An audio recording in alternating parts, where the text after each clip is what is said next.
નમસ્કાર વિદ્યાર્થી મિત્રો, ઓમ ક્લાસીસ યુટ્યુબ ચેનલ વતી આપનું સ્વાગત છે। આજે આપણે માર્ચ 2020માં પૂછાયેલ મધ્યસ્થ પરથી ખૂટતી આવૃત્તિનો દાખલો જોઈશું। આ થોડો તમને અલગ રીતે માહિતી આપીને એક્ઝામ્પલ પૂછ્યો છે। તો માહિતી શું આપેલી છે? આપેલ આવૃત્તિ વિતરણ 68 ગ્રાહકોનો વીજ વપરાશની માહિતી છે અને વપરાશનો મધ્યસ્થ 137 યુનિટ હોય તો 105 થી 125 તથા 145 થી 165 એકમ યુનિટ વપરાશ ધરાવતા ગ્રાહકોની સંખ્યા શોધો। શું શોધવાનું છે? ખૂટતી આવૃત્તિ એક પ્રકારની શોધવાની છે। તો આપણને વર્ગ અંતરાલ કયો કયો આપ્યો છે એની આવૃત્તિ શું કરવાની છે? ધારી લેવાની છે, બરાબર। તો અહીંયા આપણને બે વર્ગ અંતરાલ આપ્યા છે, 105 થી 125 અને 145 થી 165।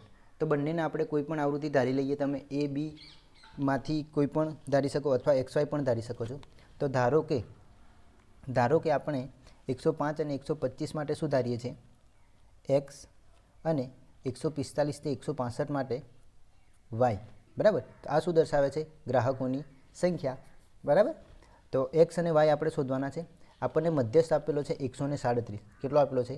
મધ્યસ્થ આપેલો છે 137 અને કુલ આવૃત્તિ 68 આપેલી છે, બરાબર। તમે એક્ઝામ્પલ ધ્યાનથી વાંચ્યો હશે તો ગ્રાહકોની સંખ્યા 68 આપેલી હશે, એટલે આપણને એ શું આપ્યું છે?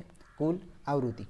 તો સૌથી પહેલાં તો આપણે આગળના વિડીયોમાં જોયું તેમ જ કરવાનું છે। સૌથી પહેલાં સંચય આવૃત્તિ શોધી કાઢો। તો હવે CF શોધીએ। તો CFમાં જે આવૃત્તિ પહેલાં આપેલું છે એ તો એમની એમ રહેશે। પછી શું કરવાનું છે? 4 અને 5નો સરવાળો, એટલે 5 ને 4 કેટલા થશે? 9। હવે આ X છે, હવે આ X છે એને આમાં એડ કરી દો, એટલે 9 પ્લસ X। પછી શું છે? 9 વત્તા 20 થઈ જશે તો કેટલા થશે? 29 પ્લસ X એમના એમ। હવે શું છે? અહીંયા Y આપ્યો છે તો 29 પ્લસ X પ્લસ Y થઈ જશે। પછી 29 વત્તા 8 કરીશું તો આપણને કેટલા મળશે? 37 પ્લસ X પ્લસ Y, તો એમના એમ X પ્લસ Y। અને 37 પ્લસ 4 કરીશું તો 41 પ્લસ X પ્લસ Y, બરાબર। સંચય આવૃત્તિ દરેકને આવડતી હશે। આગળના વિડીયોમાં આપણે વિસ્તૃતમાં માહિતી આપેલી છે, બરાબર। જો વિડીયો ના જોયો તો જોઈ લેજો એક વખત, એટલે ક્લિયર થઈ જાય। હવે આ આવૃત્તિ પણ આપણે શોધવાની છે। તો તમામનો સરવાળો કરીએ। 4 ને 5 9, 9 ને 20 29, 29 ને 8 37, 37 ને 4 41 થશે। તો 41 પ્લસ આ X અને Y પણ એડ કરી દેવાના છે। શું કરવાનું છે? X અને Y પણ એડ કરવાના છે, તો X પ્લસ Y, બરાબર। હવે આપણને કુલ આવૃત્તિ કેટલી આપી દીધી છે? 68। એનો મતલબ જો X અને Yની વેલ્યુ હોત આપણી જોડે તો આ ટોટલ આવૃત્તિ કેટલી આવતી? 68, બરાબર। તો આ કોના બરાબર છે? 68 બરાબર। તો સૌથી પહેલાં તો આ જે વેલ્યુ છે એના બરાબર આપણે શું લઈ લઈએ? 68। તો 41 પ્લસ X પ્લસ Y બરાબર કેટલા? 68। તો આપણને X પ્લસ Yની કિંમત મળશે। X પ્લસ Y બરાબર શું થશે? આ 41 બરાબરની પેલી બાજુ જશે તો શું થશે? માઇનસ।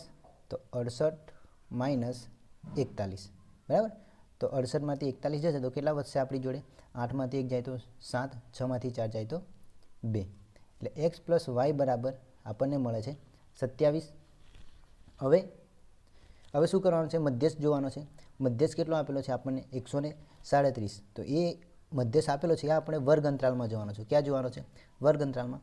તો 137 કોની વચ્ચે આવે છે? તો 125 અને 145ની વચ્ચે 137 આવી જાય છે, બરાબર। તો આપણો મધ્યસ્થ વર્ગ કયો થઈ ગયો? 125 થી 145। તો લખીએ મધ્યસ્થ વર્ગ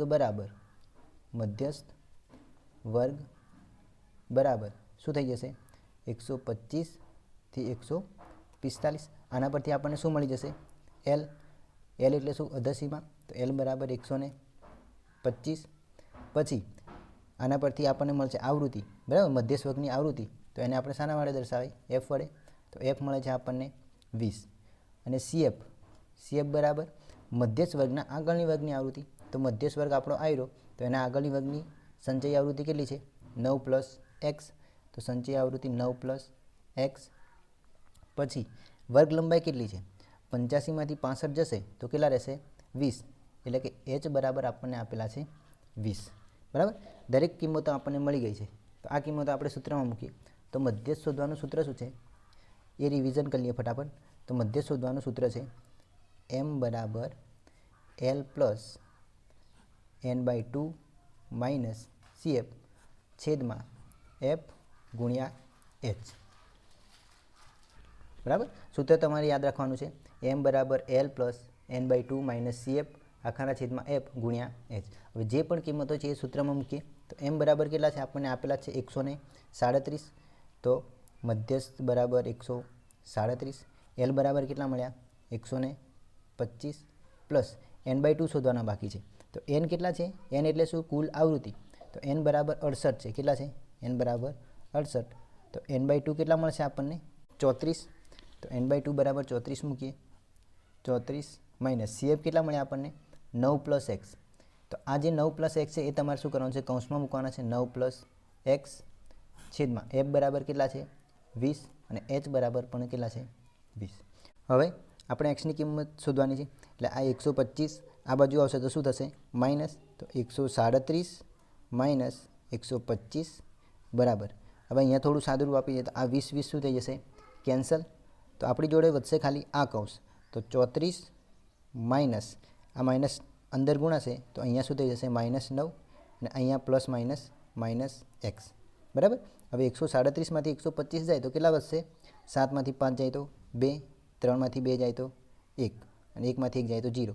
એટલે 137માંથી 25 જાય 125 જાય તો કેટલા રહેશે? 12. 34માંથી 9 જાય તો કેટલા વધશે આપણી જોડે? 25 અને આ માઇનસ એક્સ. બરાબર. હવે એક્સની કિંમત શોધવાની છે.